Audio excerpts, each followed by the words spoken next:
இரவு நேரம் ஆயிட்டாலே தூங்க போறதுக்கே பயமா இருக்குங்க. இன்னைக்கு எத்தன முறை தான் இந்த யூரின் போகுமோ?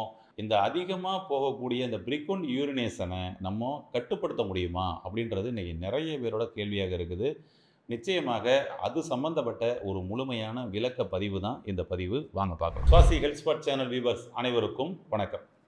இன்னைக்கு இந்த ஃப்ரீக்வென்ட் யூரினேஷன் நெறைய பேர் அவஸ்தைப்படக்கூடிய ஒரு விஷயமாக இருக்குது. ஆண்களும், பெண்களுமே. இது ஏன் ஏற்படுது? இது சில பேருக்கு அங்க யூரினரி இன்ஃபெக்ஷன் அந்த யூடிஐ வந்து ப்ராப்ளம் இருக்குது அப்படின்னு சொல்லி சொன்னோம்னா, அங்க அவங்களுக்கு ஃப்ரீக்வென்ட் யூரினேஷன் போகும். சொல்லுங்க. ஒரு சில பேருக்கு டயபெட்டிக் இருக்குது, சர்க்கரை நோய் இருக்குது. அதனால வந்து பார்த்தீங்கன்னா, ஃப்ரீக்வென்ட் யூரினேஷன் போய்க்கிட்டு இருக்கு அப்படின்றதும் இன்னைக்கு நெறைய பேருக்கு இருக்கு. சில பேருக்கு புரோஸ்டேட் கிளாண்ட் என்லார்ஜ்மென்ட் இருக்குது. அதனால அங்க ஃப்ரீக்வென்ட் யூரினேஷன் போய்க்கிட்டு இருக்கு அப்படின்றதும் இருக்குது. இப்படி பல காரணங்களால் இந்த ஃப்ரீக்வென்ட் யூரினேஷன் வருவதற்கான வாய்ப்புகள் இருக்குது. அப்ப அது என்ன காரணம்னு தெரிஞ்சு, அத நம்ம குணப்படுத்திக்கிறது தான் இதற்கு நல்ல ஒரு தீர்வ குடுக்கும். அந்த வகையில முதல்ல அதிகப்படியான பாதிக்கப்படுவது பெண்கள். இந்த யூரினேஷன் ப்ராப்ளத்தில பாதிக்கப்படுறது அதிகமா பெண்கள் தான் பாதிக்கப்படுறாங்க. அவங்களுக்கு இந்த யூடிஐ ப்ராப்ளம் வந்து ஏன் ஏற்படுது அப்படின்னு சொல்லி பார்த்தோம் அப்படின்னு சொல்லி சொன்னோம்னா, நிறைய அதற்கான காரணங்கள் இருக்குது அப்படின்னு சொல்லி சொல்லலாம். ஆமா. அதில வந்து சில விஷயங்கள அவங்க கொஞ்சம் அவாய்ட் பண்ணிக்கிட்டாலே, சில உணவு முறைகளை கொஞ்சம் மாற்றிக்கிட்டாலே கூட இந்த ஃப்ரீக்வென்ட் யூரினேஷன் வருவதற்கான வாய்ப்புகள் இல்லை. ஃபஸ்ட்டு விஷயம் வந்து பார்த்தீங்கன்னா, அவங்க தண்ணீர் கம்மியாக குடிக்கிறது கூட இந்த இன்ஃபெக்ஷன் ஏற்படுவதற்கான வாய்ப்புகள் இருக்குது. தண்ணீர் அதிகமாக அவங்க எடுத்துக்கிட்டாங்க அப்படின்னு சொல்லி சொன்னோம்னா, அங்கே ஈஸியாக அந்த ட்ராக் வந்து பார்த்தீங்கன்னா, எப்போவுமே ஈரப்பதமா அதை கிளீன் பண்ணி வெளியே தள்ளக்கூடிய ஒரு வேலையை பண்ணிக்கிட்டே இருக்கும். இன்ஃபெக்ஷன் அப்படின்னாலே உடலுக்கு ஒவ்வாமை ஏற்படுத்தக்கூடிய ஏதோ ஒரு பொருள், சரிங்களா? ஏதோ ஒரு உணவோ, ஏதோ ஒரு கழிவோ அந்த இடத்துல தேங்கி இருக்குது. அத வெளியேத்துறதுக்கான ஒரு முயற்சிய பண்ணுதுன்னு அர்த்தம். அதுதான் இன்ஃபெக்ஷன். நமக்கு வந்து பார்த்தீங்கன்னா வந்து நோஸ்ல வந்து இன்ஃபெக்ஷன் வந்துருச்சு. உள்ள ஏதோ ஒரு கழிவு தேங்கிக்கிச்சு. அத வெளியேத்துறதுக்காக நமக்கு முயற்சி பண்ணிக்கிட்டு இருக்கோம். அதான் வந்து பார்த்தீங்கன்னா, தும்மல் வந்துகிட்டே இருக்கும். அப்ப அங்க வந்து இன்ஃபெக்ஷன் ஆயிருக்குது. வெளியேறிக்கிட்டு இருக்கு. ஸ்கின்ல வந்து ஏதோ இன்ஃபெக்ஷன் ஆயிருச்சு. அங்க வந்து பார்த்தீங்கன்னா, ஸ்கின்ல வந்து அப்படியே பரவிக்கிட்டே இருக்கு. ஏன் அப்படின்னா, அத முதல்ல வந்து வெளியேத்துறதுக்குரிய வேலைய பண்ணுது. அப்ப என்ன ஆகுதுன்னா, அந்த முயற்சிய உடம்பு வந்து காமிக்குது. ஓகேங்களா? ஸ்வெட் ஆகிட்டே இருக்குது. உள்ள இன்ஃபெக்ஷன் ஆயிருக்குன்னு வச்சுக்கங்க. உடம்பு வந்து பார்த்தீங்கன்னா, ஃபீவர் வரும். நீங்க பார்த்தீங்கன்னா தெரியும் உங்களுக்கு. உள்ளுக்குள்ள ஏதாவது இன்ஃபெக்ஷன் ஆயிடுச்சுன்னா, உடம்புல வந்து ஒரு ஃபீவர் வரும். வேர்வையா வெளிய வேர்த்து கொட்டும். உடல் அதை வெளியேத்துறதுக்காக ஒரு முயற்சி பண்ணிக்கிட்டு இருக்கு. அது மாரி. இன்டெஸ்டைன்ல ஏதாவது ஒரு இன்ஃபெக்ஷன் ஏற்பட்டுச்சுன்னு வச்சுக்கங்களேன். ஆமா. அலர்ஜின்னு சொல்லுவோம். ஏற்பட்டுச்சுன்னா என்ன ஆகுது? லூஸ் மோஷன் ஆயிடுது. அதேபோல உங்களுடைய யூரினரி பிளேடர்லையோ, அந்த ட்ராக்லையோ, யூரிட்டர்லையோ ஏதாவது ஒரு பொருள் தேவையில்லாத கழிவுகள் யாராவது ஒருத்தர் வந்து நின்னுக்கிட்டாருன்னா, அவர வெளியேத்துவதற்காக உடம்பு அத வந்து கிளீன் பண்ணக்கூடிய வேலைய பண்ணும். அப்ப அது எக்ஸஸா நம்ம பாடியில இருக்கக்கூடிய நீர்க்கண்டம்லாம் எடுத்து அத கிளீன் பண்ணும். அப்ப அது வந்து இன்ஃபெக்ஷன் அப்படின்னு சொல்லி நம்ம சொல்றோம். அதனால யூரின் எக்ஸஸா போகுது. அப்ப நமக்கு அங்க இருக்கக்கூடிய கழிவு வெளியேத்தணும்னு உடம்பு முயற்சி பண்ணுது. அவ்வளோ அவசியம். ரைட். இப்ப ஏற்படாம தடுக்கிறது தான் புத்திசாலித்தனம். அதுக்கு என்ன பண்ணலாம்? ஃபர்ஸ்ட்டு விஷயம் வந்து பார்த்தீங்கன்னா வந்து, ஒவ்வொரு முறையும் வந்து யூரின் போகும்பொழுது, யூரின் போயிட்டு வெஜினாவையும், பீனிஸையும் நம்ம வந்து வாஷ் பண்ணி வச்சுக்கிறது நல்லது. சரிங்களா? ஆமா. வாஷ் பண்ணணும். இல்லன்னா வந்து நம்ம அப்படியே விடும் பொழுது, அது வந்து பார்த்தீங்கன்னா, நமக்கு வந்து இன்ஃபெக்ஷன் ஏற்படுவதற்கான வாய்ப்பு இருக்கு. அதுபோல வந்து பார்த்தீங்கன்னா வந்துட்டு, டாய்லெட் போறோம் அப்படின்னு சொல்லி சொன்னோம்னா, டாய்லெட் போனதுக்கப்புறம் பெரும்பாலும் குறிப்பா பெண்களுக்கு அவங்க வந்து வாஷ் பண்ணப்படும் பொழுது வந்து பார்த்தீங்கன்னா வந்துட்டு, ஷவர்லேருந்து வெஜினாவிலிருந்து ஆனஸ் போற மாரி வாஷ் பண்றது நல்லது. ஆனஸ் பக்கம் இருந்து நமக்கு வெஜினா பக்கம் வர மாரி வரும்பொழுது, அதுவும் இன்ஃபெக்ஷன் வருவதற்கான வாய்ப்புகள் இருக்குது. ஆமா. தாம்பத்தியத்தின் பொழுதும், அதுபோல வந்து ஆஃப்டர் இன்டர்கோர்ஸ் பண்ணதுக்கப்புறம் வந்து பார்த்தீங்கன்னா, நல்லா கிளீன் பண்ணிக்கிறது நல்லது. இதெல்லாம் கூட இன்ஃபெக்ஷன் வருவதற்கான வாய்ப்புகளா இருக்குது. குறிப்பா பெண்களுக்கு அப்படின்னு சொல்லி சொல்லலாம். மாதவிலக்கின் போது மாதவிலக்கு கழிவுகள் வந்து பார்த்தீங்கன்னா, சரியாக வந்து முழுமையாக வெளியேறிடுச்சுன்னா, இந்த டிஸ்டர்பன்ஸ் வந்து கிடையாது. அதில் ஏதாவது தேக்கங்கள் ஏற்படும் பொழுதும் இதற்கு வாய்ப்புகள் இருக்குது. இப்படி கழிவுகள் வெளியேற்றத்தின் பொழுது, கழிவுகள் தேக்கம் ஏற்பட்டால் இந்த இன்ஃபெக்ஷன் பெரும்பாலும் பெண்களுக்கு ஏற்படுதுன்னு சொல்லி சொல்லலாம்.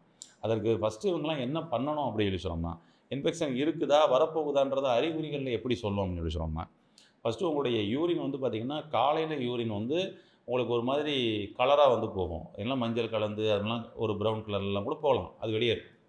ஆனா, அடுத்தடுத்து வரக்கூடிய யூரின் ஒயிட்டா தான் இருக்கணும். அப்படி இல்லாம கலர்லாம் மாறி வருது அப்படின்னு சொல்லி சொன்னோம்னா, உள்ள இன்ஃபெக்ஷன் ஆரம்பிக்குதுன்னு அர்த்தம். அதுபோல யூரின் போகும்போது எரிச்சலு, நிறைய பேருக்கு அந்த மாதிரி சிம்டம்ஸ் இருக்கும். எரிச்சலோட போகுது, கடுத்துக்கிட்டு போகுது, கட்டாயி கட்டாயி போகுது.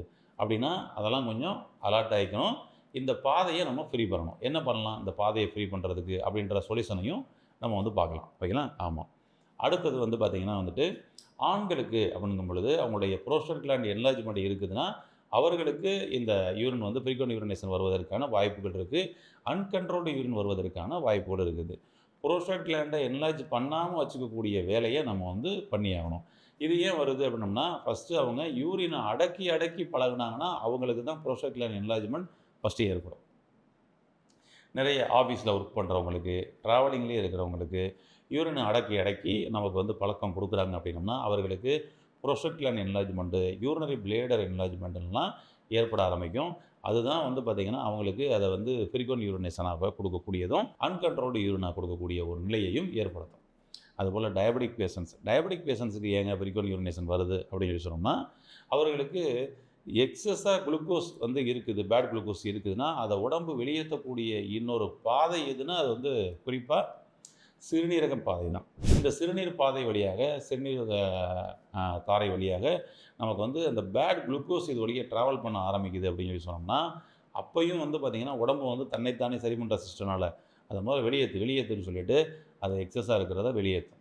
இது பகல் நேரங்கள்லாம் சரியாக இல்லையேங்க, இரவு நேரத்தில் தான் அதிகமாக இருக்குது அப்படின்னு சொல்லி சொன்னோம்னா எப்பொழுதுமே நாம் அடிப்படையாக சொல்லக்கூடிய விஷயம் இரவு தான் க்ளீனிங் ப்ராசஸ், நம்ம உடம்புக்குள்ளே க்ளீனிங் ப்ராசஸ் அதிகமாக நடக்கும்.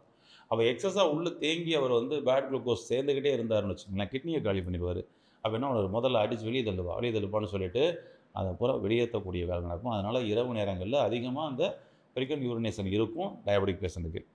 சரிங்க, இதெல்லாம் காரணங்களாக தெரிஞ்சிருச்சு. எப்படி இதெல்லாம் குணப்படுத்துறது, எப்படின்னா கட்டுப்படுத்திக்கிறது? நிச்சயமாக ரொம்ப ஈஸியான சொல்யூஷன் சொல்கிறேன். நம்மளுடைய சிகிச்சை மையத்துக்கு வரக்கூடியவங்களுக்கு என்ன டிப்ஸ் கொடுக்கமோ அந்த டிப்ஸை உங்களுக்கு சொல்கிறேன். ஓகேங்களா? பெட்டராக இருக்கும். என்ன பண்ணலாம் அப்படின்னு சொல்லி சொன்னோம்னா ஒரு ஜீரகம் ஒரு ஸ்பூன் எடுத்துக்கோங்க. தனியா வந்து பார்த்திங்கன்னா ஒரு ஸ்பூன் எடுத்துக்கங்க. இதை அப்படியே பாயில் பண்ணுங்கள். இதை பாயில் பண்ணி அதை அப்படியே எசன்ஸ் ஆக்கிங்க. இதை ஒரு டீ போல் தேவைப்பட்டால் கொஞ்சம் ஹனி சேர்த்துக்கலாம், அவ்வளோதான். ஜீரகம் தனியாக கொதிக்க வைத்த தண்ணீர், தேவைப்பட்டால் உங்களுக்கு தேன் கலந்துட்டு இதை மட்டும் காலை ஒரு முறை இரவு ஒரு முறை அப்படின்னு சொல்லி சாப்பிடுங்களேன். என்ன மாற்றம் ஆகுதுன்னு பாருங்கள். முதல்ல நான் ஏற்கனவே சொன்ன இந்த 3 காரணங்களாக எந்த காரணங்களாக இருந்தாலும் இது சரியாகும். அதான் இதோட பெரிய ஸ்பெஷாலிட்டியே. அதாவது உங்களுடைய யூரினரி இன்ஃபெக்ஷன் சரியாகும், பெண்களுக்கான யூரினரி இன்ஃபெக்ஷன் சரியாகும், புரோஸ்டேட் கிளாண்ட் என்லார்ஜ்மெண்ட்டுக்கும் இது வந்து சப்போர்ட் பண்ணி கொடுக்கும். அதுபோல் டயபெட்டிக்னால் போகக்கூடிய எக்ஸஸாக போகக்கூடிய ஃப்ரீக்வெண்ட் யூரினேஷனுக்கும் சப்போர்ட் பண்ணி கொடுக்கும். அப்படி ஒரு அருமையான ஒரு டிப்ஸ் தான் இது. இதை ட்ரை பண்ணி பாருங்கள். காலை மாலை 2 வேளைக்கு மட்டும் இந்த டீ மாதிரி இதை வந்து எடுங்க, பெட்டராக இருக்கும்.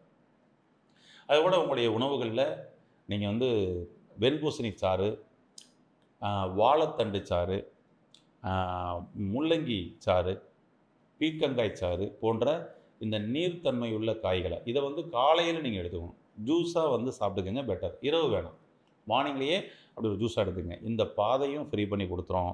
இந்த பாதையில் அடைப்பு வராமல், தேக்கம் வராமல், இன்ஃபெக்ஷன் வராமல் பாதுகாக்கும்.